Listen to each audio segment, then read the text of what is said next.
speaker this evening, which is very interesting. I'm sure it's going to be a very interesting presentation. So Teal is a researcher and a community organizer.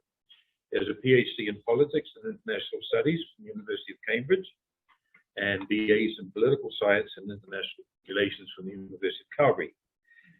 Now, since 2017, Teal has been here in Victoria. He's been a volunteer member of the Greater Victoria Placemaking Network, and he's led the Pocket Places project, which I'm sure some of you have heard about. And that project helps promote, stock, and map and build the little free libraries. So he's the man. So to date, we've had, I think it's over 560 free little libraries in the Greater Victoria area, and 50,000 books have been distributed. Teal is currently working with us in looking at installing a road mural on Falaise Crescent by the playground as a traffic calming measure. We're not sure whether it's going to go, but we're having to go, trying to make it happen. And when he's not too busy, he's also a research coordinator for the BC Humanist Association, a director of research for Oceans Asia. It's a marine conservation organization. It's based out of Hong Kong. And then if he ever has spare time, he enjoys playing hockey, building giant puppets, placemaking, and board games. And he lives over in there, Rutherford Park. So Teal's got about a 20-minute presentation, and then there'll be Q&A at the end of that. And talk is titled Fostering Safe and Connected Communities Through Placemaking. There we go. Thank you very much. Yeah, I'll get to the mic swap here. Thank you. I'll set up here. Hi, everybody. So good to see you all in person and on Zoom. One second. There we go. For those of you who aren't here in person, the setup here is spectacular. I will take off my mask now that Stuart is clear. Hi, everybody. Excellent. You can see my mouth. All right. How's my framing here? We're doing all right, John? Good. Tell me when you want the slides. Excellent. Well, let's put the slides up right away. You all see what I look like, and you can hear my Bulian voice in the background. I'm Dr. Teal Fondroff. Thank you so much for the introduction, Stuart. That was awesome. We'll get the slides up here in a second. But today I'm going to be talking about placemaking. I guess I can do the next slide here, can't I? I do wear lots of different hats. So as Stuart mentioned, I do marine conservation with Oceans Asia. I run the Access BC campaign for free prescription contraception, another activity I don't think I managed to fit in my bio there. And I do some consulting on research. And basically these days I do a lot of research on a wide range of topics. So this morning over breakfast, I was talking about sea cucumbers, and we were talking about Taiwan at lunch. And then in the afternoon, here we are talking about placemaking. So today we're going to talk about placemaking. Let me make sure I can move my mouse here a little bit. Excellent. So I'm a volunteer member of the board of the Greater Victoria Placemaking Network. We're a group of people that do placemaking. Now, a few years ago, I think one of our cords is unplugged. A few years ago, many people hadn't heard the term placemaking, but now it's fallen into sort of more common parlance. And generally speaking, placemaking, hello, there we go. It's the process of transforming public spaces to make them foster human connectivity, to make them, well, I like to summarize it as basically taking the hard edges off of the city. So creating public places where people can meet and interact. As an example I like to use often, you don't have meaningful conversations with your neighbors standing on the side of a busy roadway. It's too loud, it's too stressful. But you will have those same kinds of conversations in public parks, on benches, on the beach. And so we can create spaces for people to meet and interact. We can deal with a lot of problems in our society, increase our well-being, and ultimately increase our happiness. Humans are social animals, and we need those kinds of social interactions. And ultimately, the way that we get those is by creating places for people to meet. And that's sort of the foundation of community. So let's see, what we're going to talk about today is I'm going to introduce you to placemaking generally, and then I'm going to talk about two of the major projects I work on. One is Little Free Libraries, as Stuart mentioned, and the second are road murals. And in this kind of conversation, you can see how a simple act of putting up a little box full of books or throwing some paint on the road, perhaps more artistically than throwing it, can actually create community and move beyond simply just changing the urban landscape.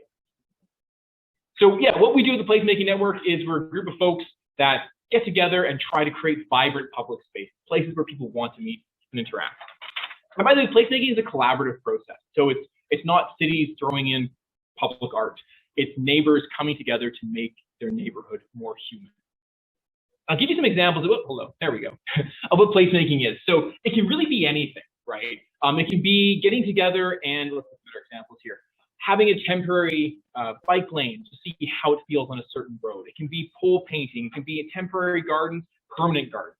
It can be, here's some great examples from, from Montreal. That is an alleyway at the top where you might film a murder scene from a film noir.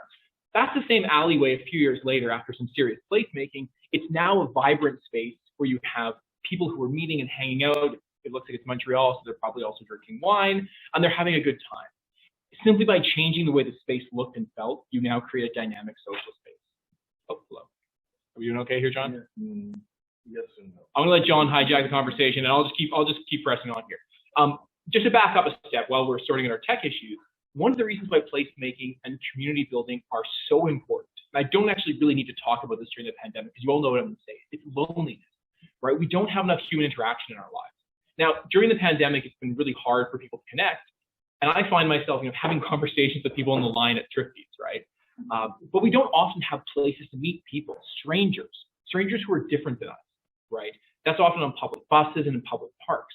And so when you have space where people can meet, you meet people who are different than yourself. And not only does that make you less lonely, but it gives you interesting topics to talk about, right? Meeting someone from another country or from a culture can make your life more interesting. I remember at my little library in Rutledge Park, I met a guy midway through the pandemic, and we ended up having like a 30-minute conversation in 3 different languages. And neither of us are very good at speaking Spanish or French, but we just went with it because we hadn't talked to another person. And the conversation just kind of dragged on. I don't even remember what we talked about, but we could see we were both desperate for human contact. And this is sort of empirically held out too. So before the pandemic, the stats say that 1 in 4 people in the state, the Vancouver Foundation survey from a few years ago, 1 in 4 people felt lonely, felt isolated. And the United Kingdom actually created a ministry of loneliness to deal with this problem. And loneliness is comparable to smoking a pack a day and to having heart disease as far as impacts on your health. So, we're not just talking about putting up little book boxes to make us smile. We're actually talking about keeping us alive longer and healthier. So let's get back to some examples of placemaking. We've got our tech stuff sorted out here. Just another example of kind of things you can do with placemaking. This is from Seattle, a corner which is very utilitarian. Cars are parked. Suddenly becomes a plaza where people can meet, have coffee, hang out, do stuff, shoot TikToks, whatever. That's now possible because the space has been transformed. And these are just some of my favorite examples of placemaking. This is yarn bombing. So if any of you knit and all of your grandkids already have sweaters, maybe a local tree needs a sweater. They get chilly too. This is pure placemaking. It just makes someone smile when they walk down the street. And that's an amazing thing to do. And it's just as impactful as other forms of, saying hi to somebody, but you've said hi to the whole community by giving this tree a beautiful sweater. This is a parklet in downtown Victoria. Some of you may have seen 2 parking spots now becomes a dynamic place to drink coffee. Personally, I think it's a much better use of that space. People can spend time outside, which is especially important during the pandemic. Pole painting is another activity folks have seen everywhere. Again, boring pole, slightly less boring pole. These are some of the benches that we'll put out at events with the Placemaking Network. And sometimes placemaking is super tiny. If some of you notice little fairy doors and fairy homes, this is just up on Glasgow Street near our house. People just sort of built a little fairy village outside of their tree. And again, it just brings a tiny bit of whimsy to people's lives when they are walking by. There's a soup garden down in Fernwood.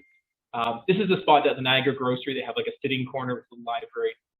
And that brings me to what I want to really talk about, because basically I can give you a list of cool placemaking ideas, moss gardens and soup gardens, but I want to talk about little free libraries. This is what got me to placemaking. So little free libraries, you've probably heard of them. Victoria has the highest density in the country, possibly further. They're little book boxes full of books, and they operate on the take a book, leave a book principle, and they come in all shapes and sizes. That's mine on the far side there with the 2 kids. That's our Rutledge Park Library. It's been around for about 4 years. This little book one has moved. I don't know the current location. We've got them. Basically, people can build little book boxes. You can upcycle spaces. You can make them look like your home. You can add lights. You can make them look particularly elegant. This one, down in Oak Bay. It's a bit elaborate, but it's very cool. And they can even just be like a shelf in your laundry room in your strata building or in your community center. They don't even need to be that elaborate. And the amazing thing about the libraries is they really do act as what I call coral reefs for community. So imagine a situation where you're walking through a park and you see another stranger. unless you have a dog or a reason to talk to that stranger, you're not going to have a conversation. If you're in a little library, you have a ready-made conversation right there. Did you find anything interesting? And suddenly you're talking about books. You're not talking about the weather or the disasters that might be hitting our province or what other topics you would normally talk to with a stranger. You're talking about something quite intimate, your reading preferences. And now you actually know something about someone else. That's quite personal, and you can create a relationship with that person. My favorite example was I met a guy down in James Bay, and it turns out we were both reading the same obscure comic book about international relations theory. And we ended up talking for like 45 minutes until his wife called and said he had to come home for dinner. Totally random stranger. Suddenly we're both reading a comic book. We have a connection. Our lives are just that much better. And by the way, there are a ton of little free libraries in Victoria. So these promote literacy, they promote connectivity, they add whimsy to the urban landscape, you meet new people through them. And Victoria has, as I said, we'll get to our map here. There we go. The highest density. Now, the intro came, Stuart, since we've had that intro, we've actually had more built. We have 578 little free libraries in Victoria. One went down yesterday, we moved it out, and then 2 more went back up. When I started the project in 2017, we had 111. So it's grown astronomically. Just for context, we cut the ribbon on the 375th in October 2020, and the 550th ribbon was cut in October of this year. So they're being built really, really quickly. And what I do with the Pocket Places project is to do 3 main things. One is I help promote little libraries like I'm doing right here. I help stock them with books. So as Stuart mentioned, I'll go around with a bike trailer. That's my bike trailer there. And top up book collections. We've done over 50,000 books in the past 4 years. And we will help people build them. And so sometimes, this is just a zoom in here of our little libraries here. And our Falaise Crescent and Falaise area. And so sometimes, we'll give out books. So we work with local businesses to find used books to stock the libraries. That's one of our book giveaways. And we'll help people build them. So we'll often give them old newspaper boxes or book boxes they can use to build their own little libraries. Some people who like me, I'm an academic, so I love little libraries, couldn't build one to save my life. But that's okay, I can paint a box if someone builds one for me. So we've been working in that capacity. But here's the next step, right? We're not just talking about book boxes and books. Once you have infrastructure like this, these little placemaking elements, you can use them to do other things.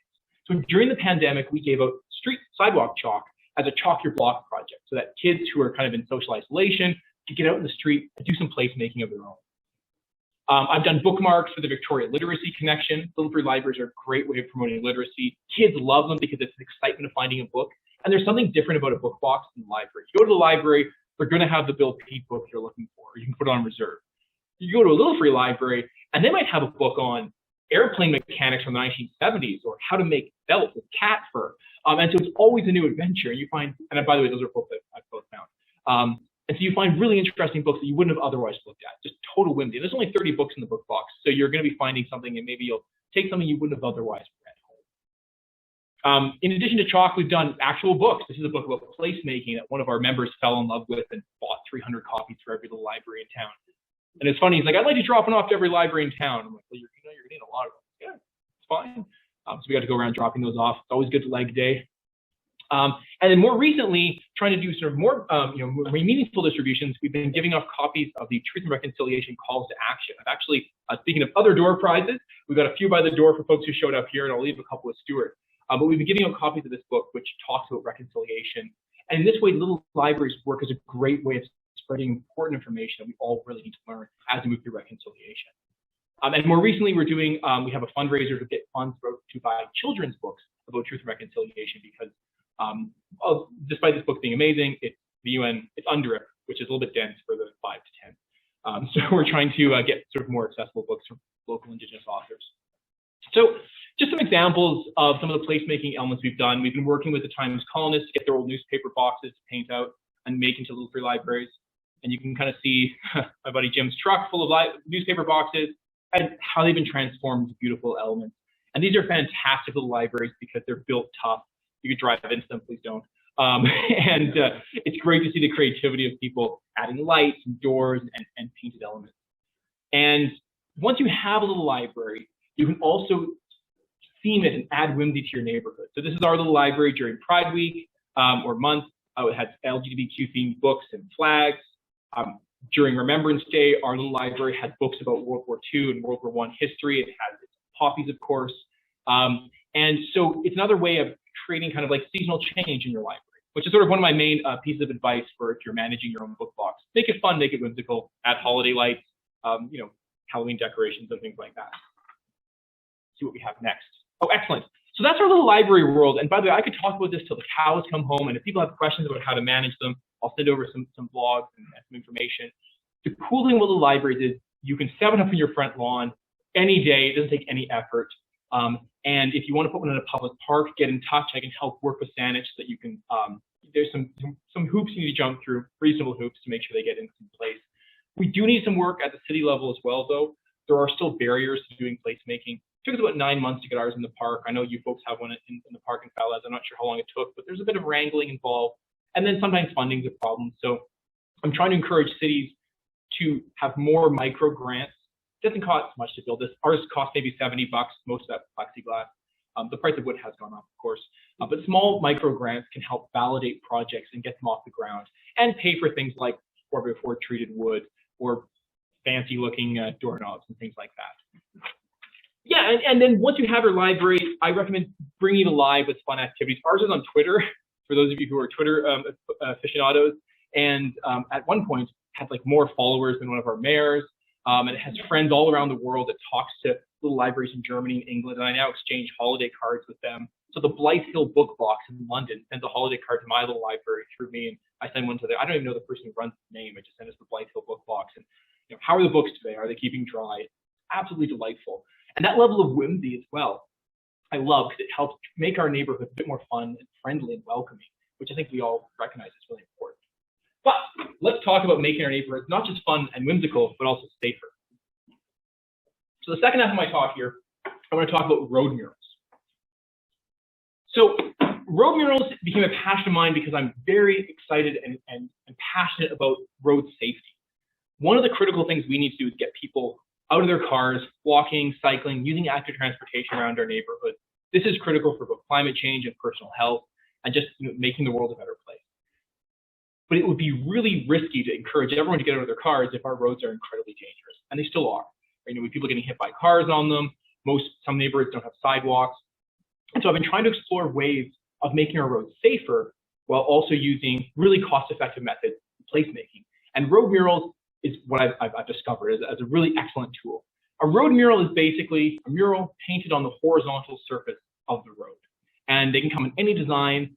When I'm talking to artists about them, I tell them your art can be seen from space on Google Maps, which is pretty cool.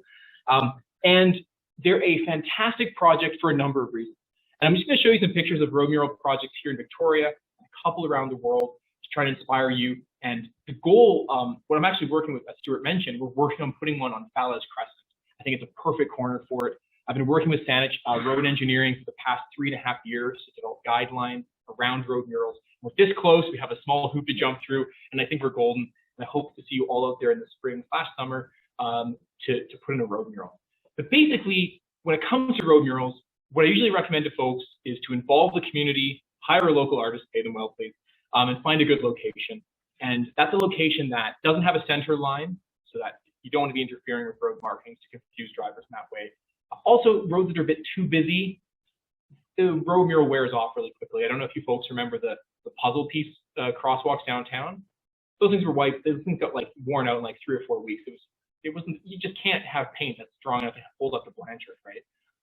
So some roads, unfortunately, Falaise Road, maybe not the best road for that, but the Crescent is perfect for it. Just enough traffic that you want to slow cars down, but not so much traffic that your road mural is going to get grounded to a paste in a few weeks. This is a road mural project, by the way, downtown. There's, you know where the ping pong paddle station is? My brain forgets the exact address. Put a little road mural in there to kind of indicate that the space is being used for a different purpose. This is one from Seattle, but I'll show you some more from around town. This one just went in Fernwood. It's a beautiful mandala, and it's got sort of the cycle of life, and you've got like salmon and local flora and fauna, and it kind of fills an intersection in a beautiful way. And here's why road murals are amazing. I call them the triple or quadruple threat. And the first one is road safety. So road murals increase road safety in a number of ways. People often ask me, won't these distract drivers? Yes, but in a good way. the way they distract drivers is they bring drivers' attention to the surface of the road. If anyone here has ever driven in like Saskatchewan, or people on Zoom, if you've driven in Saskatchewan, I don't know about you, but when I grew up in Alberta, I got a speeding ticket because you're driving on the prairies and you're looking at the horizon, and then you look down at your speedometer and you're going like 130. If you have trees moving beside your eyes, you slow down because you have a visual indicator of how fast you're going. In England, they actually paint stripes on the side of the road to create that kind of visual movement. And that visual movement reminds you of how fast you're going. And then brightly colored murals also remind you of, hey guys, there's some kids in the neighborhood, maybe slow down, don't murder someone's kid. And so these are all ways of actually increasing road safety. People will slow down. There's a lot of qualitative evidence to support this. So research out of the Netherlands on Murals, shared streets, how they change the color and texture of the road. We don't have any quantifiable research on this yet. So I'm really hoping to do on Falaise Crescent is use data to demonstrate just how effective our road mural is at slowing cars down. I'm really excited to do that because I'm a bit of a nerdy academic. And in addition to doing some placemaking, I like to have some research that we can then quantify exactly and justify our projects. The other part is community. So, what we're doing in Falaise, we're going to bring the neighbors together to design the mural with an artist. So the idea is we're going to create identity of place.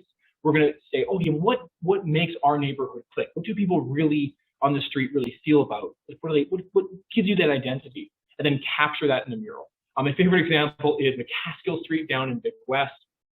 They have 8 neighbors. They all share a bunch of chickens and pass them around from neighbor to neighbor every week. And so they put chicken prints across the road, and they're the chicken street. And you guys know the mural, the chicken eating the Volkswagen? That's McCaskill Street. So they have this whole chicken theme.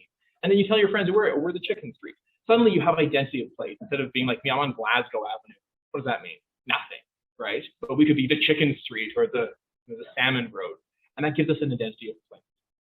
Promoting arts and culture and placemaking, obviously, more beautiful neighborhoods, boring asphalt, bright road mural, which would you prefer? And then when we do them with school groups, and I'm trying to work on a couple projects with school groups, we can actually have an educational element. So one of the ones I'm really excited about, and we're racing, by the way, Stuart, Maria Montessori and I are trying to get a mural project in where we do a whole cycle through their parking lot, and it's the entire life cycle of salmon. So like each grade can paint eggs, fry, salmon, bear, forest. And so the kids can actually learn about the cycle of salmon from their mural in front of their house, their school, which also increases road safety. Like, what's not to love? Someone who teaches students, you've got your curriculum tie-in, you've got art. It's fantastic. So this is the beauty of road murals. And I should also, there you go, schools, and also you're engaging the students and keeping their neighborhood safe, which I also love. Road murals are also really cheap. So, and by that I mean they're cost effective, right? Like, you really only need paint, an artist, some cookies for your volunteers, and we're budgeting maybe $3,000 or $4,000 for our project on Falaise Crescent. For context, a speed bump can be up to about $5,000. Chicans, those sort of things that make roads zigzag, those can be $50,000. Curb extensions can be as much as $100,000. And then raised intersections with lighted raised crosswalks can run you $100,000. I'm not saying those aren't appropriate forms of road and traffic calming, but when it comes to convincing cities and engineering departments to take measures to make roads safe, a couple $1,000s worth of paint and supporting a local artist is a lot better in my book than expensive road infrastructure changes. This is one of the first murals in Victoria. It's down in Collinson. It's a beautiful hummingbird mandala. And this one, to me, really highlights the community building aspect of road murals. The neighbors came together and they each picked an animal to add to the mandala. Every year they repaint it. It seems to be repainted about once a year. And they have great stories about the second repainting year when a rainstorm washed it and they had to build a tent over top of it in 20 minutes and all the neighbors were there trying to keep the water off of it. And it was a community building activity, even though it was mildly traumatic. And this is a project down in Vancouver where every year they add an extra 5 feet to their mural. The road just gets more and more colorful. And that's a school with a park on one side. And you can see if you're a car driving down this road, you're going to pay a lot more attention because you have the sense that there's children in the area, that there's stuff going on, and you should pay attention. One thing I will note, and this is sort of more practical advice, and we're working on this in Falaise Crescent, is that in Victoria and Saanich, don't like to have full road coverage just because the paint does increase the slipperiness by like X 0 point something %. And obviously the whole goal is road safety. So if you have a project like our mandala or like the one here that's going in school that doesn't have full road coverage, that deals with that problem. You still have great traction and all the beautiful visual elements of a road mural. And so, yeah, I'm going to wrap up there and go to questions. Basically, the beauty of road murals is that they're easy to install, they bring neighbors together, they increase road safety, there's educational elements, and you can do all this for a couple $1,000s worth of paint. And this is the beauty of placemaking. So I guess what I'll leave you all with is that we can build better communities by simply transforming the public space that we're in. And I would encourage everyone to get out there and do some placemaking in your neighborhood. You could put a little fairy door in your tree, build a little library, do some chalk drawing, sort on a park bench, and make a neighborhood someplace that you want to hang out and meet people. Thank you all very much.